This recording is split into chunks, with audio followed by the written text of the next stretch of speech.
Welcome back to the Max Effort Kitchen podcast. We got a great segment for you. It's called The Athlete and the Chef. So sit back, relax, and let's go.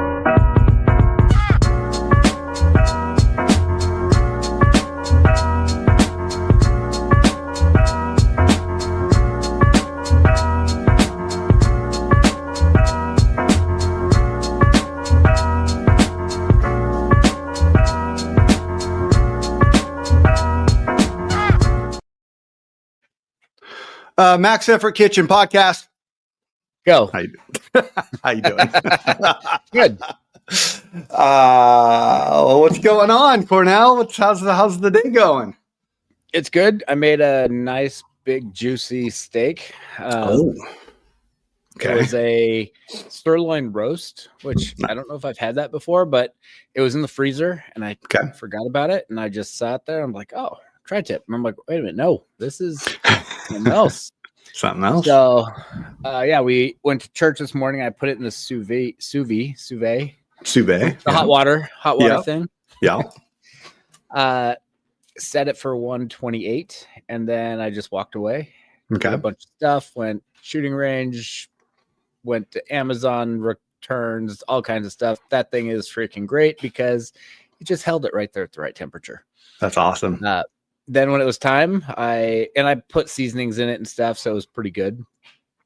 When it was time, I fired up the Blackstone and I seared it pretty well. 128 is more like it's a little bit on the medium rare side. Mm-hmm. That's kind of where I like it more, but I also wanted to, there was a real thick, like a half-inch thick fat cap on this thing. Oh, dang. So I seared the one side without the fat cap, and then I flipped it and just let it kind of cook on that fat cap, and that disappeared to about 1/8 of an inch. Oh, it's perfect. I love that. And it was, I mean, I bought it probably because it was on sale and it was cheap.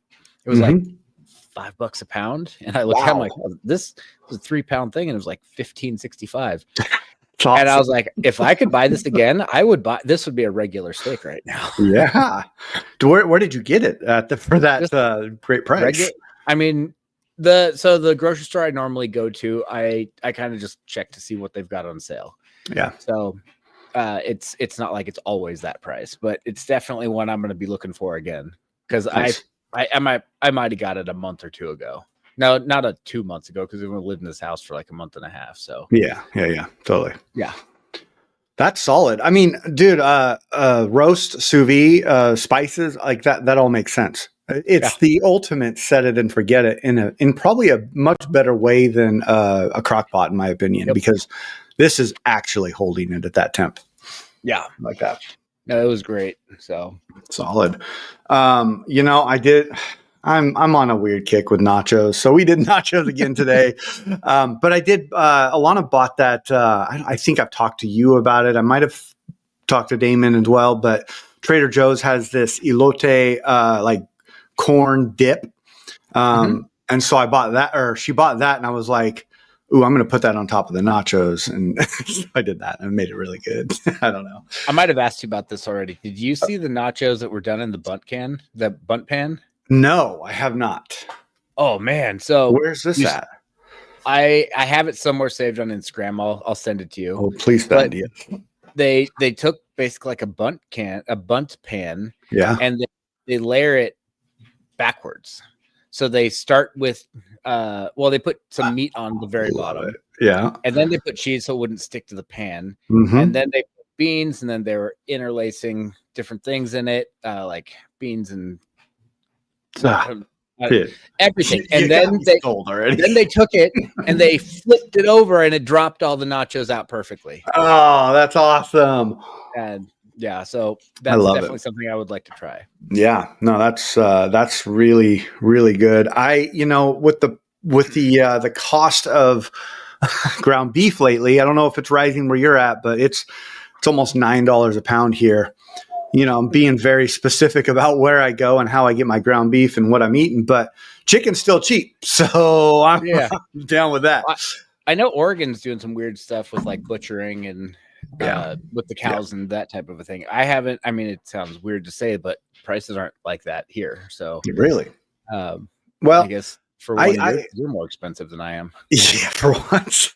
No, I still go to like the Restaurant Depot stores, cash and carry and those kind of stores, to buy that stuff because, I mean, there it's probably sitting at about $5 a pound, but you got to buy 10 pounds or more, And something I like to do with the ground beef is when I do that, I'll cut it up into 5 sections and I'll take it and put it in the freezer bag. And I actually use a roller, like a rolling pin, and I'll roll it out really flat in the bag. Okay. Take all the air out. Because you can freeze those and then you just take it out and that thing's defrosted within 15 minutes because it's so. Plus you can stack it. Yeah, it doesn't take up much room. That's a great idea. Yeah. So, people that listen in Oregon, go to your cash and carry stores, or I guess they're called U.S. Food Chef store now. But, dude, it's $5 a pound there. So that's where I'm at. Cool. All right, I have a question for you. I don't have the exact wording because I saw it and I was like, I should talk about this on the podcast, and I should have screenshotted it. I saw a guy today on Instagram popped up as a sponsored person, so he's paying to be put in front of my face. Okay. He's a coach, and I clicked on his bio. He's got a couple thousand followers, 2,500, 3,000.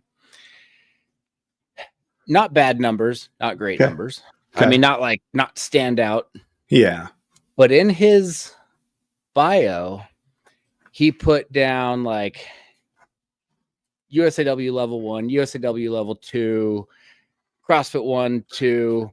But then he put down represented my country competing internationally weightlifting in the Masters division. No. I don't even listen. I'm not even the guy that does that. Okay, go ahead. Sorry, I finished. It was, and I was like, wait, what? And I'm rereading it a few times, and it was basically acting like he was chosen as a Masters lifter to represent his country at an international weightlifting meet. And I was like, dude, we just sign up. Yeah. Did you get your way paid by Masters Weightlift? Did the president pay for you to go represent this country in Las Vegas 2 weeks ago? Because I looked it up, and that's where he competed internationally. Yeah. And he did not win. No. See, okay. Here's my honest opinion is I would not put that on there because of the simple fact that, yes, our government is not picking us to do this. We are paying for every aspect to be out there. We are meeting this qualifying total that they put out, which I would imagine that's pretty obtainable by most athletes out there, most Masters athletes. I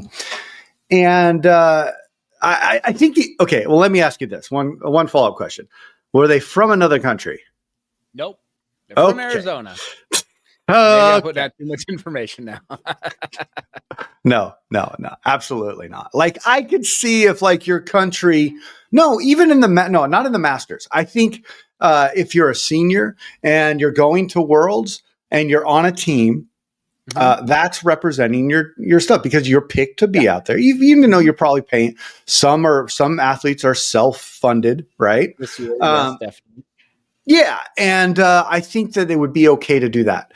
I think in the Masters division, I don't think that's necessarily appropriate to put up there. To each his own, but I'm not. I have a hard time even putting up any type of medals that I've ever won. I'll usually make a post online, one or two. I do my best to be, openly thankful for everything that came my way and be thankful for the ability to do the things. Outside of that, I'm not posting up there hey, I won these medals at this meet and these medals at this meet and I don't need to put up that.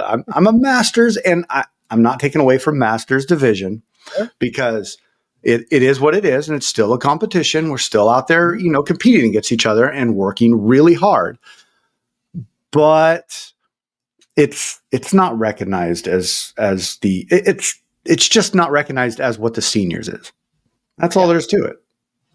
No, I just saw it and I was like, come on, man. I mean, I don't think anything you just pay to go do. I'll be real blunt here. Yeah. If you pay your money to go to a USAW level 1, they guarantee you will pass it. I don't know how much it is now, but it used to be $500. I think it's you want to be a level 2. Yeah. It's $500 and you will pass. They tell you the answers. They tell you, hey, this is going to be on the test. I'm not going to tell you which answer it's going to, or which question it's going to be, but this will be on the test. Write it down. Yeah. In fact, take a piece of paper and say answers for the test and just write this down. Oh my gosh. Same with CrossFit. Like, I get it. CrossFit's a little bit different. Yeah. Not a lot. I mean, it's 1,000. I don't know how much it is now, but used to be 1,000. You're just paying for all of these things, like, and literally anyone can do them. You don't have, level 3. Okay. If I got my level 3, I might, that would be kind of cool because you have to earn that. You have to get a certain amount of people to a national meet and not in the Masters division, like legit seniors into that level of competition. Okay. International. Yeah, I'd definitely put international coach if I became an international coach. I'm not even becoming a level 3 most likely. So it's not going to happen. But if you just pay for a weekend seminar, that's basically what it is. Don't put it in your freaking bio. No. No, it's all there. I've personally hit a ceiling, I guess you could say, with the social media stuff and all that stuff that's going on, that like, I don't want to brag. I don't want to sit there and act like this is like my thing. I use social media to, keep in touch with friends, to be able to see funny memes, to waste some time, to put up some fun shit, to show off some of my food. And that's probably it. And if you follow me, you probably noticed that, I have actually taken it back a bunch, like I maybe post once a week, or I'll just do stories because I know that they go away very shortly. So, I think social media is something different to everybody, and that's perfectly fine. But in my opinion, I think that, be humble, keep modest. We don't need to say we're not picked to go anywhere. No, I didn't post for a while, and I'm going to start posting some of the lifts that I did over the last couple months, but I post them up there more so that I can look back at it. Maybe someday my kids, when they're not embarrassed of me, if Instagram's still a thing, like they can be like, oh, cool, look, this is what my dad did. And like maybe they'll scroll through it once a year or something, like after I'm gone or whatever. Yeah. But it's much more of this is my training log. Like I'm going to post, and I would generally post good lifts, bad lifts, how days went. It doesn't necessarily I'm not just putting out my A session like lifts. I don't like it when people just post like one lift, but it is funny though, because if you post a single lift, you'll get a lot more views and a lot more likes than if you post like, here's 10 lifts in a row. What's up, Maddox? Oh, sorry. I was like, hey, your son thought, oh, that's mine. Yeah, no, you're right about that. You will get one more if you post one. At this last meet that I was at, I didn't have any video of it, so I only have stills, which is perfectly fine. But you still, you still get to post those, and you're like, okay, that's kind of cool. But let me ask you a question. As you were talking about that, something popped up that I thought of this morning while I was lifting. I'm kind of looking at the medals I got hanging on the wall, and you have a lot of medals. So I'm going to ask you this kind of question, but like, I look at these medals and I'm like, really, like, I'm thankful, and I'm like, man, I accomplished that. That's awesome. What the hell am I going to do with these things? I want to put, like, do I want to wear them? No, I'm not going to wear them. Right?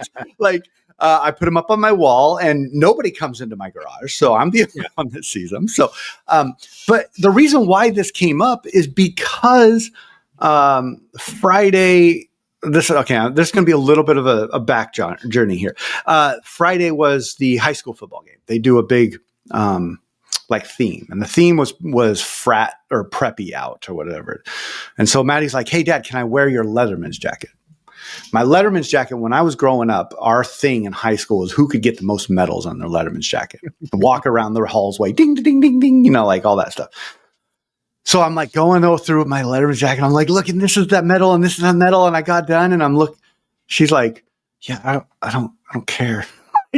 She didn't say that, but you can see the look on her face. Same thing with Jack. Is like, they're like, yeah, we don't. Oh, okay, cool, Dad. I'm like, so I'm thinking about these medals that I'm down in the garage, and I'm like, man, I think these things are cool. They're heavy duty. Like, I've had a great year. I've put a bunch of extra ones up there. What the hell am I going to do with them? You know what I mean? Sure. Like, what do you think about that? So I like the medals, but like I think I've told you before, and I've said on this show, my kids are just going to throw them away eventually. If I don't. I probably won't. I got to leave them something to clutter up the attic or whatever. But the reason I like them, I don't like. There's probably 3 of them that mean something to me. Yeah. There's my first medal. There's the world's medal that I won a couple years ago, and then there's my biggest total. Yeah.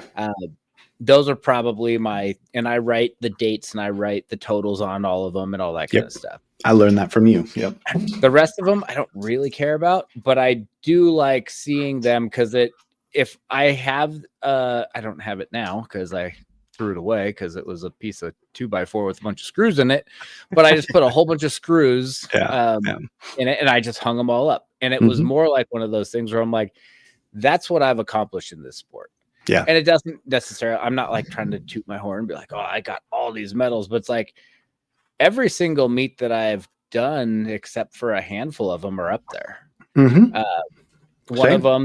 One of the medals that was at I think it was my first SoCal meet. They didn't give medals away. They gave like big beer mugs out. Oh. So I have one of those in my kitchen. I'm like, I'm never getting rid of this thing. Solid.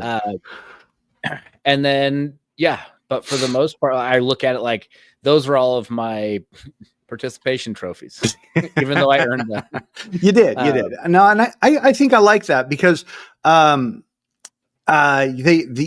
you can look at it, and there was one thing that I was noticing. I was like, hey, look at all these great medals that I've gotten after I walked away from something in the sport. Like, that's interesting. And it's like a timeline. That's what it is. It's a timeline. And I think I like it because of that. But I'm going to nerd out here, but they're all like super cool and like heavy and like big. And I'm like, I want to do something with these things, but nothing's going to happen. You're right. They're left probably for my kids to look at when they're older and say, oh, my dad did this and maybe not. Like, who knows? I have some of my dad's old high school memorabilia and it sits in a drawer. Yeah. That's it. So, I mean, maybe one day we'll just decorate the Christmas tree with it or something. That's a great idea. I like that. Kind of, I guess not really piggybacking off of much of we've talked about, but transitioning into a little bit of a talk about like being a master's athlete and all of that. That kind of brought up a question in my head, which was, I had somebody ask me, how do you do this and all your other stuff at work? It was mainly a work person, but like, how do you do all that? How do you train? How do you go? Like, tell me about how you actually do this. And she's the marketing person, and she's always she's also a therapist on the side. So I'm always weirded out talking to her sometimes because I'm like, she is analyzing every word. But she's really cool, and I've worked with her for a long time, whatever. She's like, how do you do it? I want to know. I want to understand this. And so I go through the process of how I do it, and the thought of like how to train to fit your lifestyle as a master's athlete. And I say as a master's athlete because we all have jobs, families, careers, things we like to do outside of weightlifting. It's not our life. It's a big part of our life, but it's not our life. And so with that in mind, like what I did was I kind of explained it to her like in a way of I have, like when you're searching for something online, I have filters. And so it's like, how does my body feel? And I go through these filters, almost sometimes daily, sometimes weekly, just all depends. But it's like, I got body, family, work, personal. And so what that means is like I had an instance on Saturday. I had my son's football game. I also had team training at the same time. I had a friend that I haven't seen in a really long time at the team training. And Joe texted me. He's like, hey, you're going to come, right? And I was like, sorry, Joe, not coming to this one. No way I'm missing my son's football game. And he totally understood. He, hearted it and was like, yeah, no, I got you. But it's things like that like, you got to have those boundaries. You got to have some sort of filter. You got to have some sort of understanding of like, hey, training puts to the side in this situation. And then on the other side of that, you got to understand why maybe things are happening in your training. Like if maybe you're not jerking as well as you all want to jerk. That was a bad analogy. Maybe you're not, getting under the bar as quick as you want. Maybe you need to change up your filters. I don't know. But this is just how I think about it. What about you? No, I kind of like that. I was thinking about it, and it was like, all right, for me, weightlifting takes the highest priority, and it's the only thing I care about, unless there's something family related, work related, my body feels like crap, all that kind of stuff. Okay. Like those all trump it. Yeah. But in my brain, when I'm prepping for a competition or if I'm in the middle of a lift, that's the most important thing in my life. Yes. But if my phone rings and I need to leave, I'm just going to leave. I'm not going to be like, see, I got 5 sets of squats left. I know that you got a flat tire on the freeway, but I'll see you in an hour. No, it's like if I gotta go, I'm gonna go. It's not that big of a deal, but it's definitely like I take it very serious. But I also know that there's a lot of things above it, but I don't look at it that way. But I know that there are the things above it, if that makes sense. Yeah, no, that totally makes sense, and I like that because I like how you said that, because you said something that I really believe in, which is when you're doing weightlifting, it is the most important at that time. And so like. For instance, or just an example, my wife is like, she said to me today, I haven't recovered from Worlds yet. I'm like, what did you do? But I understand what she's saying, because she's like, for 6 months, that's all that was talked about in this house. Yeah. That we managed our life around my training schedule, and thank you to her for doing that, and my kids, right? But it is a thing. So don't get me wrong. I'm not saying that we're going to put weightlifting to the side when anything else comes up, but you find a way to filter your life to fit it into your life that works for you, that works for your family, because otherwise everything is going to suffer. It's the idea of like, I can do 5 things very mediocre, or I can do one thing really well and then move to the next thing. And that's kind of like how I try to put that puzzle together. Yeah. I think the other part that for me, I like to mentally put it at a very high level, is because if I don't, then so many other things are just going to creep in. Yeah. And it's going to be, even though like, let's say, like I said, my family comes first, my job comes first. Like those are things that I'm going to have to do, but I'm also going to figure out a way to do my best to get in the weightlifting as well. I'm not going to skip something and then just completely skip it. I'm going to either do an additional mobility session, or I'm going to do some PVC work at home, or I'm going to do something like that. Yep. But it also, like, I look at a lot of people who don't have a hobby and don't have stuff, and I look at them and I'm like, you're overweight, you drink too much, you sit around and watch too much TV, like or you party, and I'm like, you guys are like mid-40s now. You're not 18 anymore. Yeah. But I can go, like 4th of July, we went to a friend's house. and I still don't drink, and I wasn't drinking then, but I'm like, I'm being aware of what I'm eating. Mm-hmm. And I'm being aware of how long I'm going to be here, and actually how much time I'm spending standing versus sitting. And it's because I am still taking into account weightlifting. Yeah. And I'm still out doing these other things, but I'm still like, since I have it up at that top level of an important thing to me, I'm able to direct certain things and stick to certain things that I'm trying to stick to in my life right now. And I think that's otherwise, like, I see so many people, they're like, oh yeah, I didn't come in today. And I was like, oh, one guy, I was like, where were you the other day? He's like, oh, traffic was pretty bad, so I decided to stay home. I'm like, Meanwhile, they're like, what the hell am I missing today? Yeah. And I'm like, you live 10 minutes from the gym. Yeah, it's going to take like 25 minutes to get there. I'm like, I'm 25 minutes with no traffic. So, yeah, I mean, I like that. I like how you said that. One of the things that I like to do is my coach gives me accessory works. Everybody's coaches gives their whatever. You'll have accessory work. Everybody has it. I don't always make it to the accessory work. So what I do is I have a little whiteboard and I write this stuff down because I know I got a family with kids that are like starting to emerge in lots of activities, like school activities, sports, all that stuff. They always have, but it's just getting more busy as they get older. So I know eventually there's going to be a day that in the week that maybe I'm going to have to, choose family over weightlifting. And what that does is that gives me a list of things to do that may not take this specific technical ability to walk downstairs and put on my shoes and do all these like warm-ups for the snatch and make sure my form is right, make sure I'm pushing with my knees, pushing with my legs, make sure that my timing's right.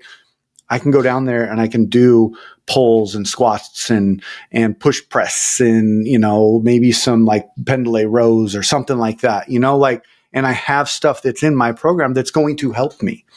Mm-hmm. And that's the thing. Like if traffic's that big of a deal, cool. Go home and do 100 sit-ups, 100 push-ups and 100 air squats, like get it in still somehow. And I think that, if more people looked at it that way, like there would be probably more success, and less injuries, maybe. I don't know. I'm just kind of throwing shit on the table and saying, hey, is this going to work? Sometimes it works for me. Sometimes it doesn't. And that's kind of why I brought this up, is because like life is going to throw you curveballs, man. And do what you can to do the things that you love. And weightlifting, and for me, and I think I can speak for you, we love this sport. And you're going to make sacrifices within your family and within the sport. It's okay, but keep doing it because for me, I tell myself to keep doing it because it brings me so much joy to my life. It's brought me so many people to my life that mean so much to me. And I will never, even if I stop lifting or competing, I don't think I'll ever walk away from the sport completely. I'm going to try to find a way to be involved. And I should have prefaced this. This has nothing to do with a certain friend of ours that we've been talking to. That is not. No, he's so committed and trained so hard. And absolutely.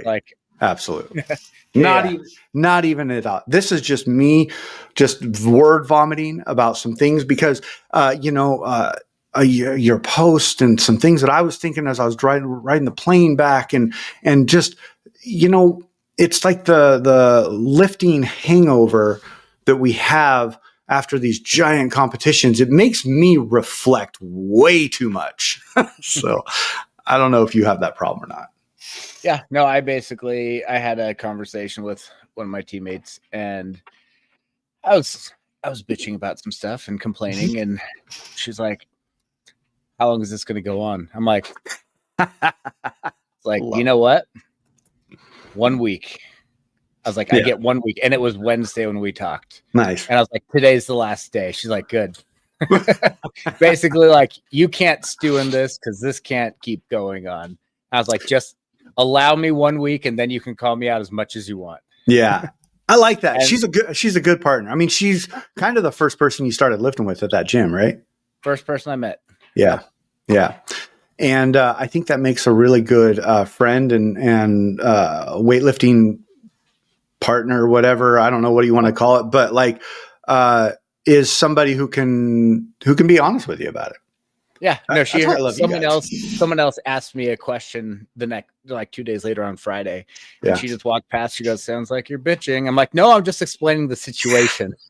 I love it. So. I love it. And then that's the thing is like, we got to hold each other accountable. And I love that. Like I am all for, like, I will go out and I'll start complaining and bitching. And like, you know, it's either like on the polo, you guys will be like, "Hey, suck it up, Buttercup. Like, this is what's supposed to happen." And, or it's like, my wife is like, "Hey, bro, you do, this happens every time." And I'm like, damn, it does. I know. Don't tell me that right now. Yeah. Oh yeah. Well, you cooked the chicken wrong. So, and then I storm off. Oh, bro. I don't know. I find so much enjoyment for what we do, and just kind of going back towards like the training to fit your life. I wrote down something here where I think I'm pretty sure we've talked about this, but maybe not in detail. Maybe not. Program versus reality. When, as masters or as any lifter, I don't know. I'm going to say masters because that's what I know. We get a program from a coach from anywhere, AI, whatever you want to call. Manipulate. It took me a long time to figure this out. Manipulate that program to fit your life, not in a way that's going to put you at a disadvantage. Still get the work done. Still find a way to do it. But like, if they're having you do, heavy pulls and that's not working for your back, don't do it. Like, do something different that's not going to hurt your back, or just don't do anything at all. Move on and do something the next day. I don't know. I know you have stuff to say about this. So what do you think about that?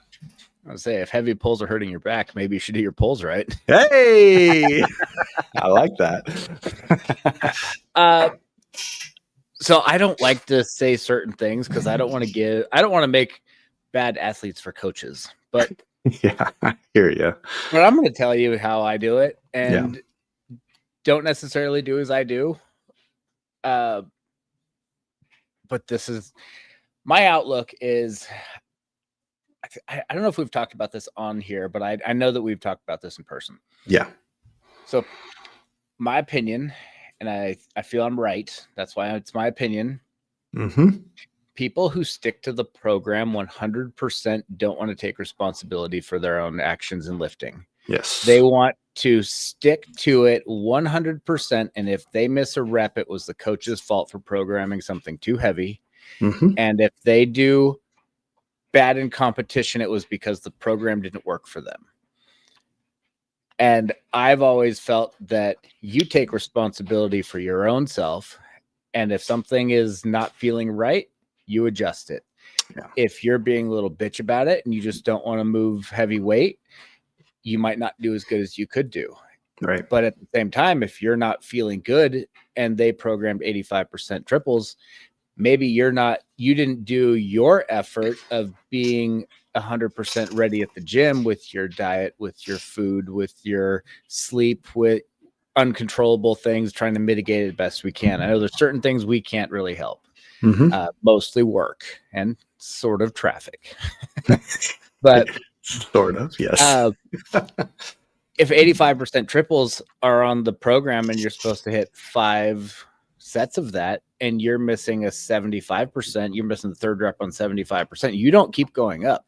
You drop down and you make those reps. You make them good reps for the day. And it doesn't have to be the exact percentage. You have to take responsibility for it. And I've seen too many lifters who just want to blame the coach and want to blame the program for them not doing good. Yep. And at the same time, I'm someone who, if I feel good, I'm going to go heavier. Yeah. Even if the program, not if the program says don't go heavier, no matter, like I've had a couple of programs written for me that says no matter how you feel, you don't go heavier. And I'm like, okay, I understand that. Yeah. But I'll go heavy if I'm feeling good, because I know that probably 75% of the time I have to go lighter because I trust my body more than what someone else is hoping and wishing my body's going to be working like. And I have to keep in mind that I'm halfway to 90 almost. Like, I'm not a 22-year-old who can just kind of crank it out and recover from injury in 30 minutes or something. Yeah. I've literally seen that happen. I'm like, you just rolled your ankle. Yeah, it's fine now. I'm like, oh, to be young. Dude, holy crap.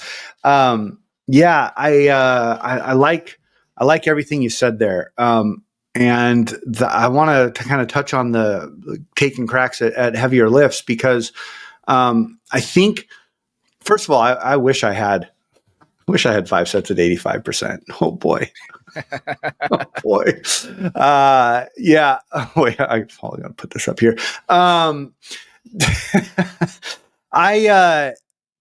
The idea of taking cracks at heavier weights is it's part of the culture of weightlifting, or it's just part of getting better. We gotta know, like, even if you're at 85%, you're like, man, that felt too easy. I got all 5 sets, triples. I'm gonna go take a crack at 90 or 95%, and you miss it, and then they're like, I suck. I'm like the worst weightlifter ever. No, you're not. You're taking a crack at something after you did an entire programmed session. Remember that. But taking a crack at it is not about making it. It's about feeling the weight. It's about understanding what you're going to need. And then maybe when you get to your peaking stage and you're doing singles all the way up and you're like, man, this is really easy. Well, no shit, because you did the 5 triples. Yep. 4 weeks ago. That's why this is easy. And you're going to take a crack at 95% about 2 weeks out. And you're going to make it. And you're going to be like, why did I just make that? Well, because you're putting in the work and you're saying, oh boy, I feel good. I'm going to take a crack at this. So you felt the weight before. Feel it. It's okay. Now I'm don't go to 95% and take 25 cracks at it. That's where you go down the wrong direction. But feel that weight. And that's part of the sport that it took me a really long time to learn. And I think it was that I didn't know enough about the sport and I was insecure and I wanted to put the blame on somebody. And I'll fully call myself out on that, because early on I would do that. I would be like, the fucking program, man. The program sucked. That's why I admit, no, it's not the program. It's because I didn't understand how to necessarily move with the program, be fluid, be liquid with it, and understand that, like, you gotta, dude, a program is a program. You still have a body. You still have an outside life. You still have stressors. You still have what happened in that day. You still have how much sleep you got. Like you said, did you show up doing all the things you need to do to be successful that day? I could probably say that 90% of the time, not everybody does that every single day. I would say probably 100% of the time. There's not an athlete that does it every single day all the time. Maybe not even the paid ones. I don't know. I mean, what does Olivia Reeves come and make lifts every day? Probably not. I don't know. She's fucking strong, dude. Like, I watch her move and I'm like, all I see is you make lifts. I want to see you fail something. Please tell me you're not AI right now. Yeah. Damon asks, how close to a comp should you stop taking those extra attempts? And one of the things that I've said to a lot of people, I said this to Heather a couple weeks before Worlds, and I'm sure I've said it to you. Mm-hmm. The last month, you're not going to get stronger. Yeah. You're going to zone in your technique, but the biggest thing is you want to mitigate injury. Mm-hmm. So I would say once you're within a month out, you shouldn't be taking any one of those additional reps unless it's on the program. But also the last month, you're going to be given a lot of singles probably, and it's going to be getting heavier and heavier. And I don't program for too many. I will program for people if needed, but it's not something I make it a common thing. But if anyone who I've programmed for has seen my programs the way that I do it, and I like to do a repeatable program where it's generally, if you want a 3-month program, you're realistically going to get 3 weeks of programming. Yeah. But you're going to repeat it 4 times. Yep. And one of the big things that's in there is, hey, we're going to set a baseline today. I want you to hit a 3-rep snatch. But but keep in mind, you have to do more next week. And then when it gets to the next week, the program will say 3-rep max, more than last week, less than next week. And then on the last week, it's go as heavy as you want. Like take the misses if you need it. Yeah. But like, this is like the official test. We're starting something new next week. And I think that that's what a lot of programs should do. Mm-hmm. I know that my coach, she wrote a program for me a while ago, and I told her this is kind of how I thrive in stuff, where leave it open-ended. Tell me if we're going to do it again. But if I do very well with repeatable programs, so that I can try to beat last week, and then know that I don't want to overdo it, and then I have more for next week. Yeah. And a couple years ago, my best clean jerk was 171. Mm-hmm. I hit a clean front squat jerk at 170. And then the next week I went 172 for clean front squat. And I was really freaking close on making that jerk. Yeah. And then competition was a couple weeks later, and I hit 175, never even cleaned it, and clean jerked it. Like, no problem. Exactly. And like, I just think that that's something that should be out there as well. Is I think there should be better communication with coaches, but oftentimes athletes are going to like bitch and complain about like, I don't want to do this again. I don't want to do this again. But if they know the part that like, hey, these are open-ended, you're going to take some responsibility for this stuff. Don't be an idiot. And if you don't be an idiot, you're going to take 5 steps forward at the end of these 5 weeks. If you're an idiot, you're going to take 3 steps back, like over the next 5 weeks. So, yeah. And I think that those open-ended sets come from having the trust coach you the coach trust you and you trust the coach. There's got to be some trust in like, I know that this person is not going to be an idiot, but also I guess you got to test that. That's the only way you can find out. But, I like what you said about communication, because that's a big thing. And if you can't communicate with your coach effectively, then, try and then move on. Because that is a huge part in being successful, is being able to communicate to the person that's telling you what to do on the platform. You need to be able to trust them. You need to be able to talk to them. You need to be able to like open up and complain to them. And then you also need to be a good listener and be coachable. And that goes for any sport, really. Jack's football right now, dude, they're 0-3. They just got beat 56-0. And that happened in the third quarter.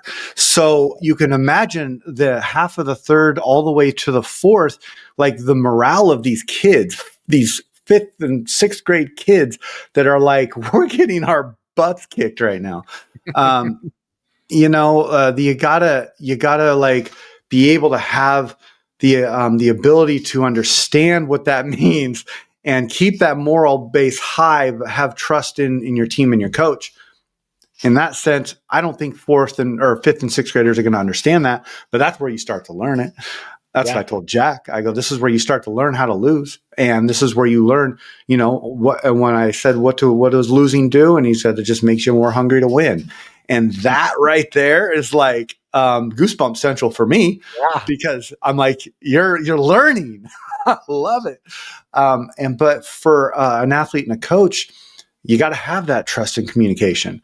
I'm pretty fortunate where I have a coach that I know pretty well, and I can say things like, I can say anything from, man, Joe, that was really freaking hard. Please don't do that again. Or I can just send him the flipping off emoji and be like, I don't like you right now. But he knows what I'm doing. He understands how I'm communicating. I understand what he's doing. when he gives me 1.25 squats, I know he's not like mad at me. He's trying to make me stronger. Like I get that, but boy, do I not like him in the midst of those. It's just what it is, and you got to be able to communicate. That's with any relationship, right? Yeah. Yeah. I think another part, tapping back onto one of the things that you're talking about, we're getting in and doing like accessory work.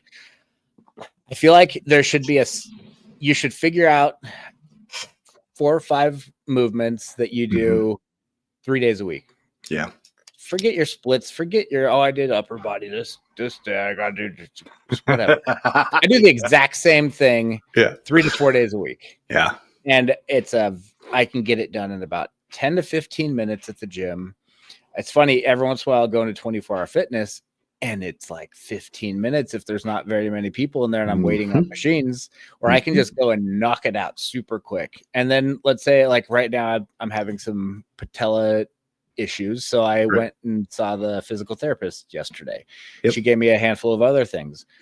There's like 5 more minutes of work. So I'm just going to add that stuff in. And yeah, I might cut out a couple little things here and there from what I was doing, but like the basic stuff that I'm doing for accessories are just going to stay in there. I think that one of the other problems is coaches are constantly trying to keep stuff interesting. It's like we do weightlifting. We do the same thing not interesting over and over. I remember listening to Travis Cooper once say, like, I'm a weightlifter. I do the same thing every single day. Yep. I go to the same fast food restaurants. I have my coffee the same way. I only know how to make like 4 things of food. Like I just do the exact same thing all the time. Like we don't need to have stuff changed up all the time. You want to change it up, hit some powers. Yeah. Or change it up somewhere else in your life. You know, go get yourself coffee at a different shop, or, eat something different for lunch, or, and then realize that what you like is what you like, and you should just go back to it and stick to it. Product of routine. And that is something that weightlifting teaches you, but also you learn about yourself when you start doing this, because, oh boy, am I a product of routine. Like I am just, don't mess with my routine, please. Cause I get grumpy, dude. I don't know. Like, yeah. Oh man. This conversation is great. And I think that, I hope that people can hear the spirit of it and understand that, like, we're just giving our experiences. I recently, spoke with someone online that, she was like, hey, it was that person that popped up on the chat board that one day, and we're both like, oh, we know that name.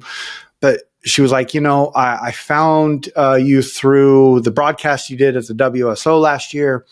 She's like, you and Cornell are by far the only podcast about weightlifting that I hear people actually talking about things that I'm actually going through. And so understand that the things that we are talking about are literally just sharing our experiences, hoping that other people can learn from them, because that's what it's all about, man. And that's that, I mean, I had people kind of tell me, but that's how Cornell and I became friends, is that like I would just ask him questions about, well, what do I do here? And, and he would be like, oh, let's talk about that. And so these are things that these are all things to know. And nothing we say is 100% perfect. But hey, if you learn one thing and then move on. So, yeah. All right. Well, hope everybody has a great night. Thank you for listening, Cornell. Thanks for being on, and talk to you later. Adios. Bye.